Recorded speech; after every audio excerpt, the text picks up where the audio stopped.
History by genius channel में आप सबका स्वागत है। आज बात करेंगे हम आश्रम व्यवस्था के ऊपर। प्राचीन भारत का सामाजिक संगठन बहुत विकसित था। इसके लचीलेपन के कारण भारतीय समाज समय समय पर अनेक परिवर्तनों को सहन करने में सफल रहा।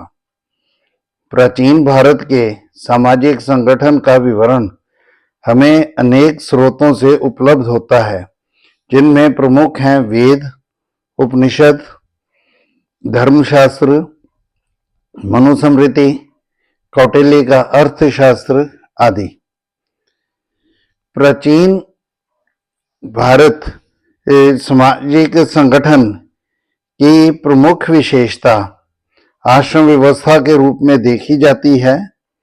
आश्रम धर्म वास्तव में जीवन की अवस्थाएं हैं। यह भारतीय दर्शन की एक विचारधारा है जो मनुष्य के जीवन की भिन्न भिन्न अवस्थाओं और उनसे संबद्ध कर्तव्यों को निर्धारित करती हैं। उत्तर वैदिक काल में मनुष्य की औसत आयु 100 वर्ष निश्चित की गई, इसलिए इसे 25-25 वर्षों के 4 भागों में बांट दिया गया, जिन्हें आश्रम कहा जाता है।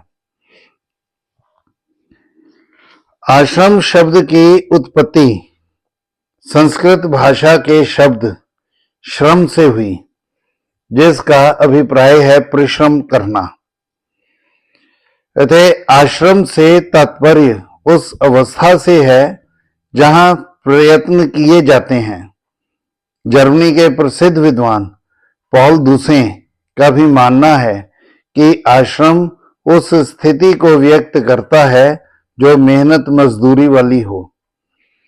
हिंदू दर्शन के अनुसार आश्रमों को शिक्षा और आत्म अनुशासन के लिए जरूरी माना गया है। इन्हें मानव जीवन के परम उद्देश्य मोक्ष की प्राप्ति के लिए विकसित अवस्था माना गया है। कुछ भारतीय समाजशास्त्रियों ने छांदोग्य उपनिषद और कुछ अन्य ग्रंथों के आधार पर यह सिद्ध करने का प्रयास किया है कि आश्रमों की संख्या 4 नहीं बल्कि 3 थी, परंतु बहुत से अन्य धर्मशास्त्रों ने यह स्पष्ट कर दिया है कि इनकी संख्या 4 ही थी। अब हम बात करेंगे 4 आश्रमों की, यानी कि जीवन के 4 अलग अलग अवस्थाओं की। और इनमें सबसे पहली अवस्था जो है, पहला आश्रम जो है, वो है ब्रह्मचर्य आश्रम।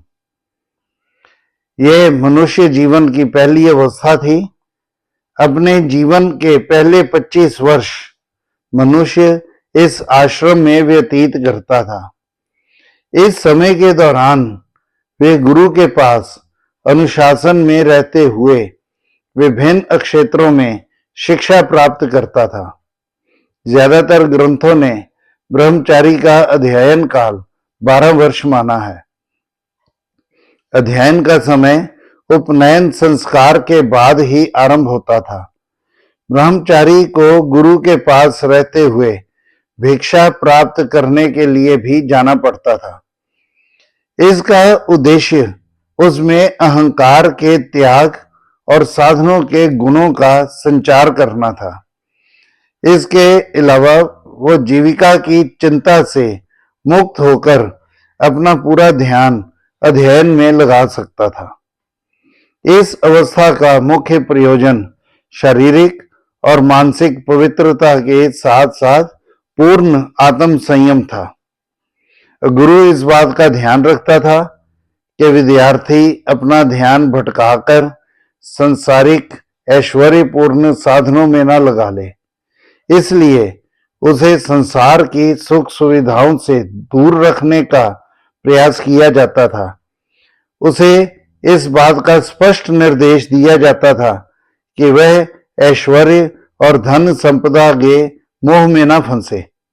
उसे गुरु के द्वारा जो शिक्षा प्राप्त होती थी वे उसके व्यक्तिगत विकास और परम सत्य की प्राप्ति के लिए सहायक होती थी।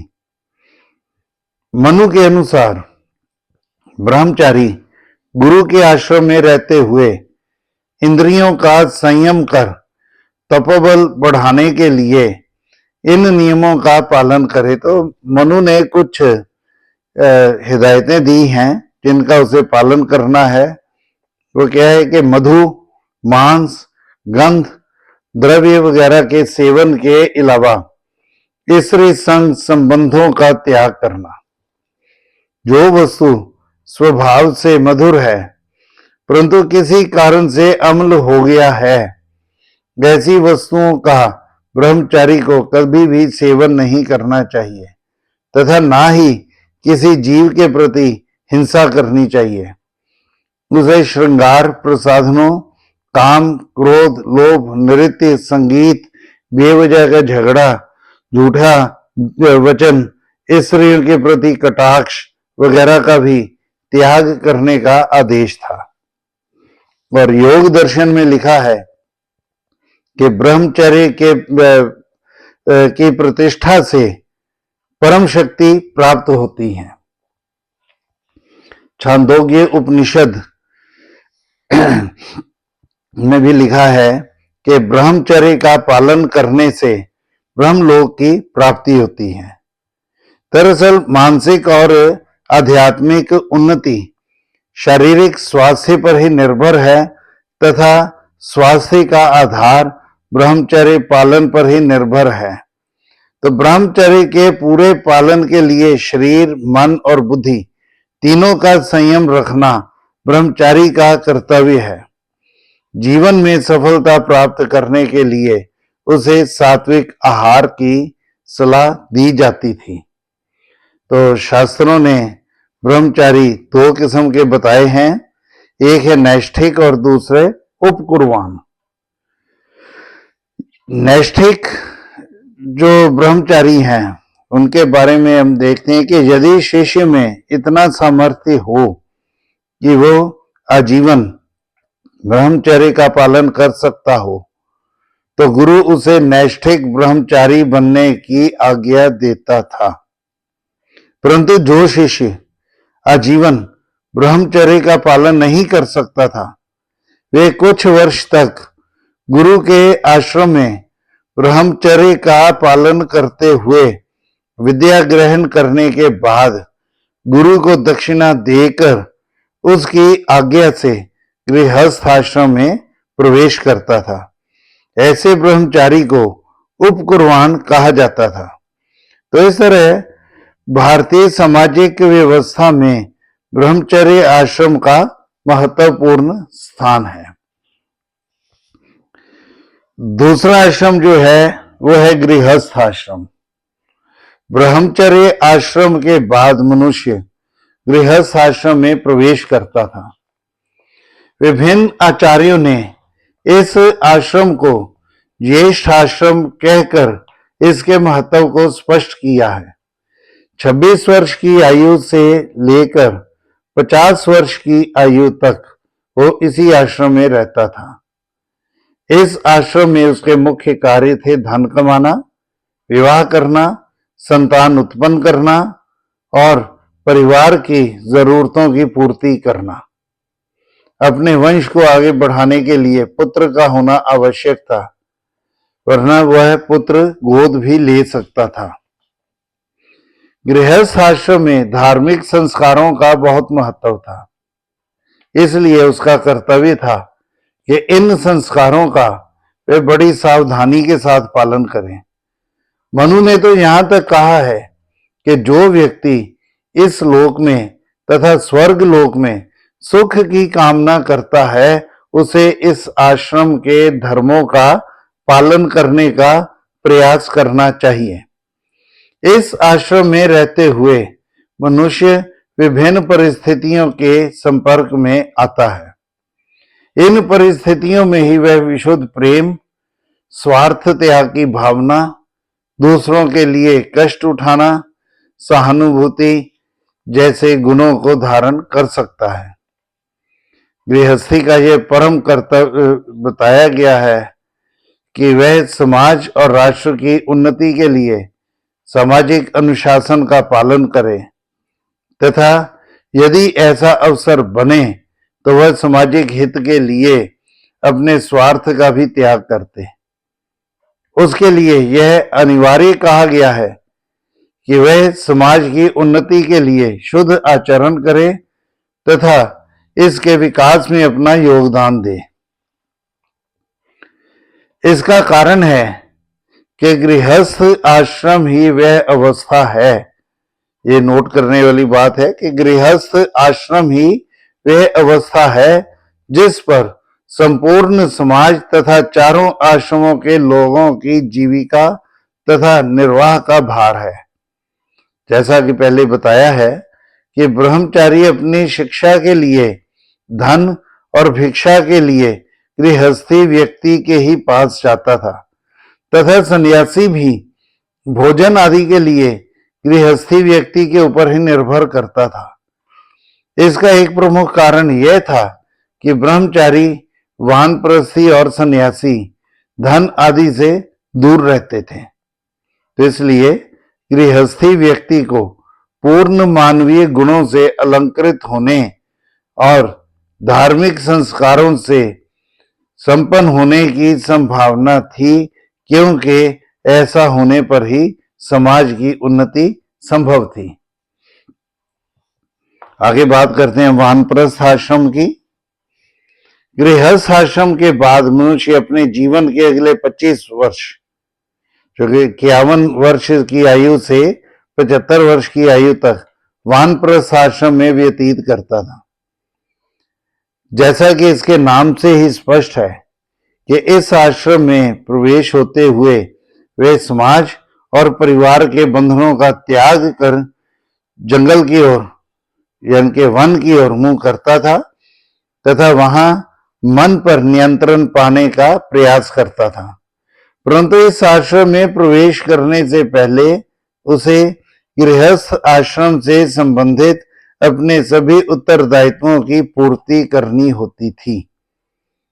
इस समय वो सांसारिक जीवन का त्याग करने की प्रक्रिया आरंभ करता था। वे धीरे धीरे वैवाहिक जीवन से भी अलगाव धारण करने लगता था। इस आश्रम के अंतर्गत वे आध्यात्मिक और दार्शनिक ज्ञान प्राप्त करने के लिए घर से दूर वनों में जाता था। अब इस आश्रम का मुख्य ध्येय मोक्ष की प्राप्ति करना तथा इस लक्ष्य को प्राप्त करने के लिए अपने मन पर नियंत्रण करना था। वे कंदमूल, फल या जल ग्रहण करते हुए कठोर तप करता था। इस दौरान वह परंपराओं का पालन करते हुए किसी ऋषि या गुरु से ज्ञान प्राप्त करता था तथा अपने शिष्यों के साथ निवास करते हुए उन्हें विद्या दान करता था। यह डॉक्टर राजकिशोर सिंह का विचार है कि इस प्रकार वह आने वाली पीढ़ी के लिए जगह खाली करता था। परिणाम स्वरूप बेकारी की समस्या, शिक्षा की समस्या के हल के साथ सामाजिक संतुलन भी बना रहता था।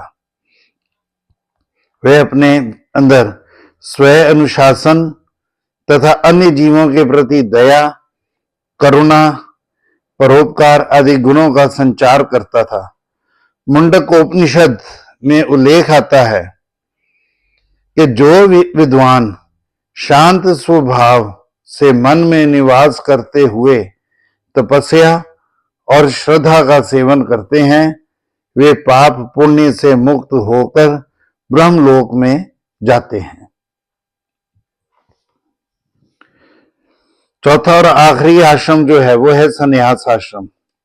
अपने जीवन के आखिरी 25 साल, जो कि 76 वर्ष की आयु से 100 वर्ष की आयु तक माने गए हैं, मनुष्य संन्यास आश्रम में व्यतीत करता था। जीवन के इस भाग में वो अपना घर बार त्याग कर जंगलों में तप करता था।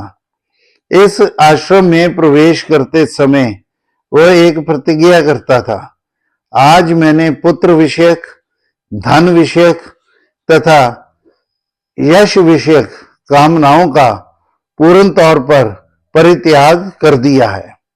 मेरे से प्रत्येक व्यक्ति को अभय प्राप्त है। जो व्यक्ति अपने वानप्रस्थ जीवन में संतुलन प्राप्त करते थे, वही अपना सर्वस्व त्याग कर संन्यास आश्रम में प्रवेश करते थे। इस आश्रम में मनुष्य का उद्देश्य मोक्ष की प्राप्ति करना था। वो अपने भोजन के लिए भिक्षा पर निर्भर करता था। सन्यासी अहिंसा, सत्य, क्रोध रहित और क्षमा से युक्त होता था। संन्यास आश्रम में मोक्ष की पूर्ति होती है। ब्रह्मचर्य आश्रम में जिस व्रत का प्रारंभ हुआ था, उसकी पूर्ति संन्यास आश्रम में ही होती है। गीता में भगवान कृष्ण ने सन्यासी उसी को कहा है जो फल की इच्छा ना करते हुए केवल कर्म करता है। इसलिए सन्यासी का परम कर्तव्य है कि वह निष्काम कर्म करते हुए विश्व कल्याणकारी कार्य करे। अब मूल्यांकन करते हैं। आश्रम व्यवस्था के संदर्भ में कुछ बातें ध्यान देने योग्य हैं। और वो क्या है कि पहली बात यह कि यह केवल द्विजातियों के लिए ही थी। यह व्यवस्था जो थी, शूद्रों को इससे बाहर रखा गया था। दूसरा यह कि प्रत्येक आश्रम के लिए 25 वर्ष का निर्धारण केवल कल्पना पर आधारित है। इसमें 5-10 वर्ष का अंतर संभव था। तीसरा है कि कई बार मनुष्य ब्रह्मचर्य आश्रम के बाद सीधे वानप्रस्थ या संन्यास आश्रम में प्रवेश करता था। अब यह जरूरी नहीं है कि ब्रह्मचर्य आश्रम के बाद उसे गृहस्थ आश्रम में ही जाना पड़ेगा। संभव है कि वो सीधे वानप्रस्थ आश्रम में चला जाए या सीधे वो संन्यास आश्रम में ही प्रवेश कर जाता है। चौथा यह कि आश्रम व्यवस्था का पालन लोग कहां तक करते थे, इसके बारे में भी कुछ निश्चित नहीं है। लेकिन इतना हम मान सकते हैं कि यह व्यवस्था जो थी, निश्चित तौर पर लोगों के द्वारा अपने जीवन के अलग अलग पहलू जो है उन्हें निर्धारित करने में जरूर इसने मदद की। तो इस तरह से भारत की प्राचीन सामाजिक व्यवस्था, जो आश्रम व्यवस्था के नाम से जानी जाती है, इसने इसकी संस्कृति और रहन सहन को बहुत प्रभावित किया है। मनुष्य अपने जीवन के परम उद्देश्य यानी कि मोक्ष की प्राप्ति इन आश्रमों पर चलते हुए ही कर सकता है। इन आश्रमों को मानव जीवन की विचारधारा के रूप में देखा जा सकता है, जहां मनुष्य अपने पूर्वजों, गुरुओं तथा देवताओं के प्रति ऋणों से मुक्त हो सकता है, क्योंकि इन ऋणों से मुक्त होकर ही मोक्ष के मार्ग पर आगे बढ़ा जाना संभव है। आश्रम प्रणाली को हिंदू सामाजिक संगठन का एक परंपरावादी संगठन माना जाता है। जीवन की 4 अवस्थाएं, ब्रह्मचर्य आश्रम, गृहस्थ आश्रम, वानप्रस्थ आश्रम और संन्यास आश्रम, ये चारों अवस्थाएं जो है मनुष्य के क्रमिक विकास और आध्यात्मिक उन्नति के व्यापक ढांचे की प्रस्तुति है। प्रत्येक आश्रम को अलग अलग कर्तव्यों का पालन करना होता था तथा उन्हें विशिष्ट जिम्मेदारियां प्रदान की गई थी। यह व्यवस्था इस प्रकार संगठित की गई थी जिसमें व्यक्तिगत और समाज के कल्याण की झलक मिलती है। ब्रह्मचर्य आश्रम के कठोर अनुशासन से गृहस्थ आश्रम में निष्काम सेवा और फिर वानप्रस्थ में क्रमिक वैराग्य और संन्यास आश्रम में पूर्ण वैराग्य का सफर जो है ये बहुत से अनुभवों को चित्रित करता है। ये कहना गलत नहीं होगा कि यह प्रणाली मनुष्य को एक उद्देश्यपूर्ण जीवन व्यतीत करने के लिए प्रेरित करती है, जो आध्यात्मिक लक्ष्य की प्राप्ति करना है। तो ये थी हमारी प्रस्तुति आश्रम व्यवस्था पर। तो आपको ये टॉपिक जो है पसंद आया होगा, आप इसे लाइक करिए, अपने सर्कल में से शेयर करिए, और जिन्होंने सब्सक्राइब नहीं किया हुआ वो खुद भी सब्सक्राइब करें। इस टॉपिक पर मतलब जितने भी सिलेबस के टॉपिक्स हैं पंजाब यूनिवर्सिटी के बीए के पहले सेमेस्टर के, वो सारे टॉपिक्स जो हैं उसके क्वेश्चंस जो हैं जो यूनिवर्सिटी में पूछे जा सकते हैं वो शॉर्ट सेक्शन में दिए गए हैं। फिर भी अगर किसी को कोई जानकारी लेनी हो तो वो कमेंट बॉक्स में जाकर कर सकता है। तो धन्यवाद, थैंक यू।